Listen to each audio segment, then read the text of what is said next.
हरे कृष्णा। श्रावण मास एक अत्यंत पवित्र और पुण्यदायक समय है जिसकी महिमा शास्त्रों में बड़े ही सुंदर ढंग से वर्णित है। यह महीना भगवान की भक्ति, व्रत और साधना के लिए अत्यंत शुभ माना गया है। और जब इसी पावन माह में एकादशी तिथि का आगमन हो, विशेषकर जब वह चतुर्मास के प्रारंभ में आती है, तो उसका महत्व और भी कई गुना बढ़ जाता है।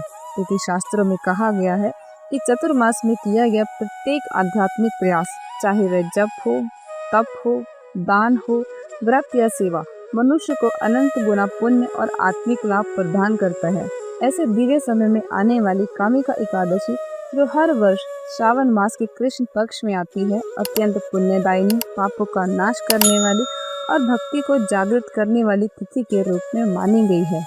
इस एकादशी का व्रत करने से न केवल सभी पापों का नाश होता है, बल्कि व्यक्ति को भगवत प्रेम, आत्मिक शांति और अनंत मोक्ष की प्राप्ति का सरल मार्ग भी प्राप्त होता है। ब्रह्मवैवर्त पुराण में भगवान श्री कृष्ण महाराज युधिष्ठिर को बताते हैं, एक बार नारद मुनि जी की जिज्ञासा पर ब्रह्मा जी उन्हें श्रावण मास के कृष्ण पक्ष में आने वाली कामिका एकादशी की महत्व के बारे में बताते हैं।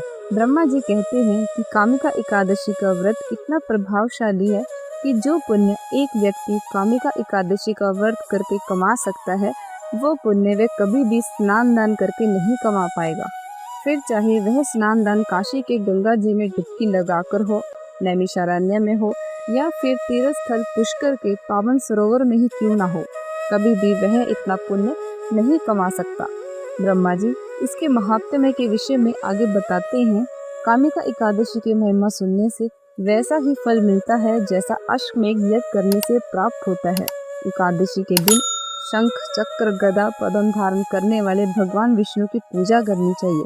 ब्रह्मा जी आगे बताते हैं कि जिस प्रकार कमल को पानी स्पर्श नहीं कर सकता, उसी प्रकार जो भक्त श्रद्धा से कामिका एकादशी का व्रत करता है, उसे पाप कभी स्पर्श नहीं कर सकते। कामिका एकादशी का दिन इतना खास है कि इस दिन अगर कोई पूरे मन से श्री कृष्ण को एक तुलसी का पत्ता अर्पण करता है, तो यमराज जी के सचिव चित्रगुप्त जी भी उस व्यक्ति के पुण्य का हिसाब रखने में असमर्थ हो जाते हैं।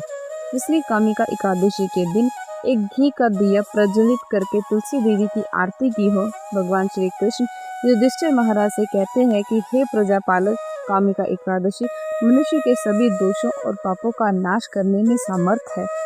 कामिका एकादशी का व्रत करने से भ्रूण हत्या, ब्रह्म हत्या जैसे महापातक से भी मुक्ति मिल जाती है। इस महात्म्य का श्रद्धा से जो भी श्रवण या कथन करेगा, उसे वैकुंठ की प्राप्ति होती है। इस प्रकार शास्त्रों में वर्णन किया गया है कि कामिका एकादशी का प्रसंग बहुत ही दुर्लभ है। एकादशी के दिन तुलसी महारानी की पूजा अर्चना अवश्य करनी चाहिए।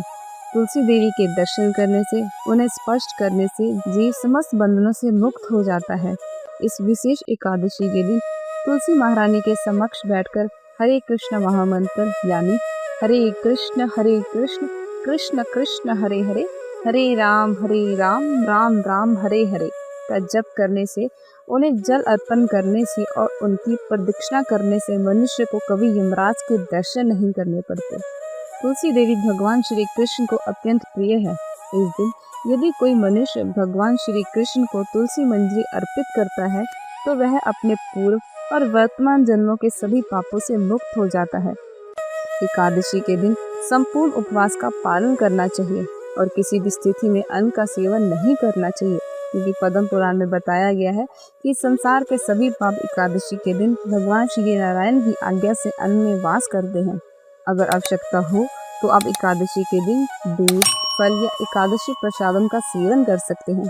संपूर्ण दिन भगवान की कथा का श्रवण करें, क्योंकि गर्ग संहिता में बताया गया है कि जो भी व्यक्ति भगवान की कथा का श्रवण करता है, वह 7 दीपों से युक्त पृथ्वी दान के समान फल प्राप्त करता है। इस दिन आप भगवद गीता और श्रीमद् भागवतम का पाठ भी कर सकते हैं, जिससे हमारी चेतना सात्विक बनी रहेगी और हमारा मन भी भगवान में स्थिर रहेगा।